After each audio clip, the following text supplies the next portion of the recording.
Hi friends, இன்றைக்கி எங்கள் வீட்டில் லஞ்சு என்னென்னா சுண்டக்காய் காரக்குழம்பு.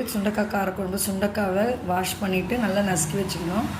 கடாய் வச்சு எண்ணெய் ஊற்றி கடுகு, சீரகம், நிறைய வெந்தயம், மிளகு, பூண்டு போட்டு நல்லா வதக்கிட்டு அதில் சின்ன வெங்காயமும் கொஞ்சம் பெரிய வெங்காயம் போட்டு வதக்கிட்டு நல்லா வதங்கின பிறகு சுண்டைக்காயும் வதக்கிட்டு மிளகாத்தூள், மஞ்சத்தூள், உப்பு போட்டு நல்லா மிளகாத்தூள் வாசனை போகிற வரைக்கும் கிளறிட்டு அதில் தண்ணி ஊற்றி நல்லா அந்த சுண்டைக்காய் வேகணும். வெந்த பிறகு புளி கரைச்சி நல்லா கொதி வந்த உடனே கொஞ்சம் திக்கான உடனே கொஞ்சம் மிளகுத்தூள் போட்டு நல்லெண்ணெய் கொஞ்சம் லேசாக ஊற்றுனீங்கன்னா சுண்டைக்காய் காரக்குழம்பு ரெடி. நெக்ஸ்ட்டு வாழைத்தண்டு கூட்டு இல்லை, இது பொரியல். வாழைத்தண்டை நறுக்கி வச்சுக்கோங்க. குக்கரில் வாழைத்தண்டு, மிளகாத்தூள், உப்பு, பூண்டு, வெங்காயம் எல்லாத்தையும் போட்டு கொஞ்சம் தண்ணி ஊற்றி 5 விசில் எடுத்து வச்சுக்கோங்க.